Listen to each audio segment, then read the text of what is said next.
2 நாளைக்கு முன்னாடி கரூர்ல நடந்த விபத்துக்கு இப்ப வீடியோ வெளியிடுறாரு அந்த கட்சியினுடைய தலைவர், நடிகர். என்ன சொல்றாரு அப்படின்னா, எங்களுக்கு ஒண்ணுமே தெரியாது. நாங்க ஒரு இடத்துல நின்னு பேசுறதுக்கு அனுமதி கேட்டோம். அவங்க ஒரு இடத்துல அனுமதி குடுத்தாங்க. நாங்க அந்த இடத்துக்கு போனோம், பேசனோம், கிளம்பி வந்துட்டோம். மத்தபடி அங்க நடந்ததுக்கும் எங்களுக்கும் எந்த சம்மந்தமும் இல்ல அப்படின்ற மாரி சொல்றாரு. இது எவ்வளவு பெரிய கேவலம் தெரியுமா? நீங்க என்ன தெரியுமா சொல்றீங்க லிட்டரலா? நாங்க அந்த இடத்துக்கு வந்தோம், பேசனோம். அங்க வந்தவங்க யாருன்னு எங்களுக்கு தெரியல. அந்த மாரி ஒரு சம்பவம் நடந்ததே எங்களுக்கு தெரியல. அப்படின்னு சொல்லி ஒரு தலைவரா நீங்க எடுத்துக்க வேண்டிய பொறுப்ப கூட நீங்க எடுத்துக்காம அந்த மக்களை கை கழுவிட்டு இருக்கிறீங்க. உங்களுக்கு எப்படி தெரியுமா?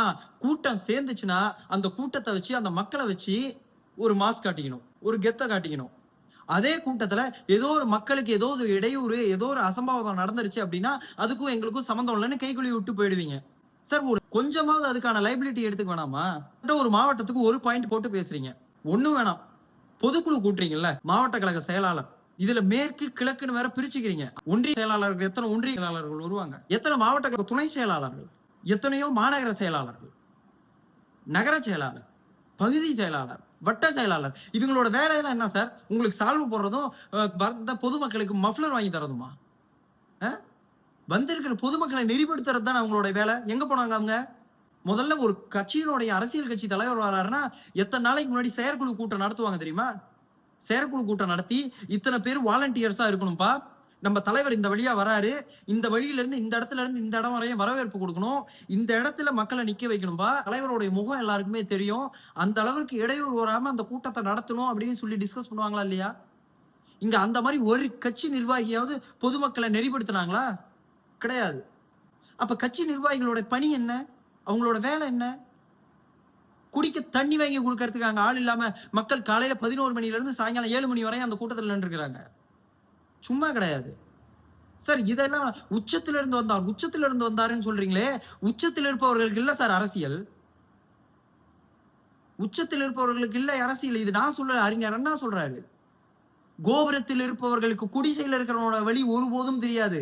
அதனால தானே 6 நாள் நம்மள மாதிரியே மக்கள் எல்லாம் ஏசி ரூம்ல இருந்துட்டு 7வது நாள் வெளியே வருவாங்க அப்படின்ற சிந்தனை தானே 12 மணிக்கு வர வேண்டிய கூட்டத்துக்கு உங்களை 7 மணிக்கு வர வைக்குது. சார் 12 மணிக்கு நீங்க ஷெட்யூல் போடுறீங்க சார். நான் யதார்த்தமாவே கேட்கிறேன், யதார்த்த அரசியலுக்கு வரேன். ஒரு அரசியல் கட்சியோடைய தலைவர் அந்த இடத்துக்கு வராரு அப்படின்னு சொன்னா ஒரு வழிநெடுக்கில் கூட்டம் இருக்கும், தாமதம் ஏற்படுறது இயல்புதான், அதை ஏத்துக்கலாம். ஆனா 8 மணி கூட்டத்துக்கு 8 மணிக்கு தான் சென்னையில இருந்தே கிளம்புவாரு அப்படிங்கறதெல்லாம் ஏத்துக்க முடியாத ஒண்ணு. இதெல்லாம் காரணமே சொல்ல முடியாது. வெளிநடுக்கில் கூட்டம் வந்தது, அரை மணி நேரம் 1 மணி நேரம் தாமதமா வரலாம். சமீப கால தமிழ்நாட்டு அரசியல்ல தலைவர்கள் 1 மணி நேரம் 1/2 மணி நேரம் தாமதமா வரதெல்லாம் சாதாரணம். ஆனா சமீப கால தமிழ்நாட்டு அரசியல் வரலாற்றுல கிட்டத்தட்ட 7 மணி நேரம் தாமதமா வந்த ஒரே அரசியல் தலைவர் நீங்க தான். என்ன காரணம் சொல்ல போறீங்க இதுக்கு? இந்த பொறுப்பை கூட, இதற்கான ஒரு லைபிலிட்டியை கூட நீங்க எடுத்துக்க மாட்டீங்களா? உங்களுக்காக வெயில்ல நின்றுருக்கான் சார். 12 மணில இருந்து நீங்க எப்ப வருவீங்கன்னு காத்துக்கிட்டு. இல்லையா இவ்வளவு தாமதம் ஆகும்னு சொல்லி உங்க மாவட்ட செயலாளர்கிட்டயோ, உங்க ஒன்றிய செயலாளர்கிட்டயோ, பகுதி செயலாளர்கிட்டயோ சொல்லி அந்த மக்கள்கிட்ட சொன்னீங்களானா அதுவும் கிடையாது. சார் இவ்வளவு பெரிய பஸ் எடுத்துட்டு வரீங்க. 2026 தேர்தல் பரப்புரைக்கு தான் இந்த பஸ் கலாச்சாரம் புதுசா வந்திருக்கு. இதுக்கு முன்னாடி கேம்பெயின் வேன் தான். இந்த கேம்பெயின் வேனை எடுத்துட்டு வரும்போது அது பெரிய கூட்ட நெரிசல் எல்லாம் அங்க பண்ணாது. நீங்க என்ன பண்றீங்க? பஸ்ஸுக்கு மேல ஒரு ஸ்டேஜ் போட்டுக்கிறீங்க. நீங்க ஸ்டேஜ் போட்டு கூட்டம் நடத்தணும்னு ஆசை இருந்தா ஒரு பர்டிகுலர் எம்டி லேண்டா வாடகைக்கு எடுத்து ஸ்டேஜ் போட்டு கூட்டம் நடத்துங்க. எவ்வளவு பெரிய வாகனத்தை எடுத்துக்கிட்டு அந்த இடத்துல வரீங்க. அந்த இடத்துல வரும்பொழுதும் நான் குறிப்பிட்ட அந்த இடத்துல நின்றுதான் பேசுவேன் அப்படின்னு அவ்வளவு கூட்டம் இருக்கிறதையும் கன்சிடர் பண்ணியாம 25 அடி எல்லா மக்களையும் அவ்வளவு பெரிய கூட்டத்தை பின்னாடி போக சொல்றீங்க. அவனும் பின்னாடி தள்ளிட்டு வரான். அந்த இடத்துல வந்து நீங்க பேச ஆரம்பிக்கிறதுக்கு முன்னாடி அங்க ஆம்புலன்ஸ் வாகனம் போகுது. மக்கள் மயங்கி விழுறான். அவனை எடுத்துட்டு வரதுக்கு தானே ஆம்புலன்ஸ் போகுது. அப்ப கூட உங்களுக்கு தெரியலையா?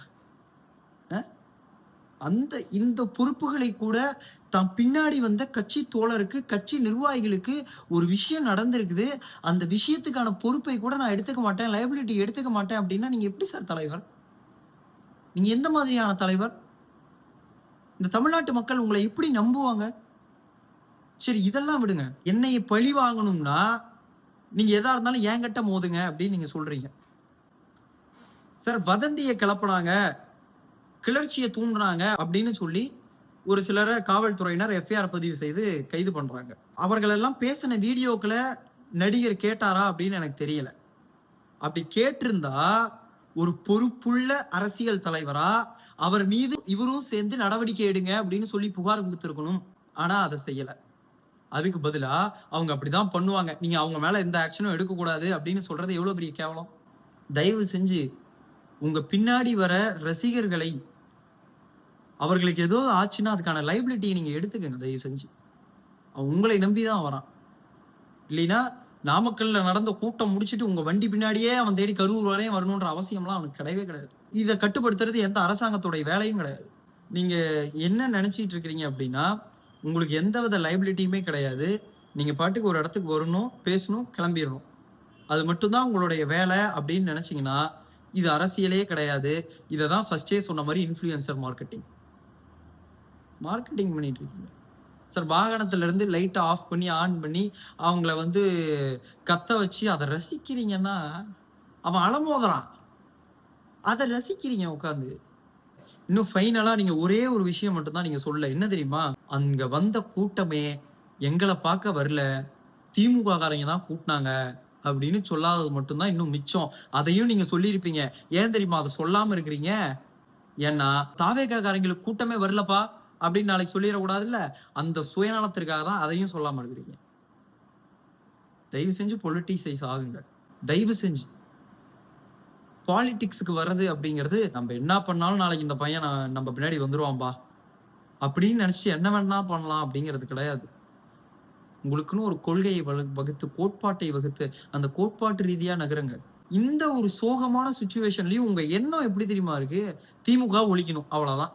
நீங்க இவ்வளவு தைரியமா வந்து உங்களுக்கு ஏதோ பண்ணணும்னா என் மேல கை வைங்க அப்படின்னு சொல்றதெல்லாம், உங்களுக்கு பின்னாடி ஏதோ ஒரு எக்ஸ்டர்னல் ஃபோர்ஸ் இருக்குன்னு நாங்களும் சொல்லலாம்ல. நீங்க சதின்னு சொல்லும் போது உங்களுக்கு பின்னாடி இருக்க எக்ஸ்டர்னல் ஃபோர்ஸ் யாரு? யாரு கொடுக்குற தைரியம் உங்களுக்கு இப்படி பேச வைக்குது?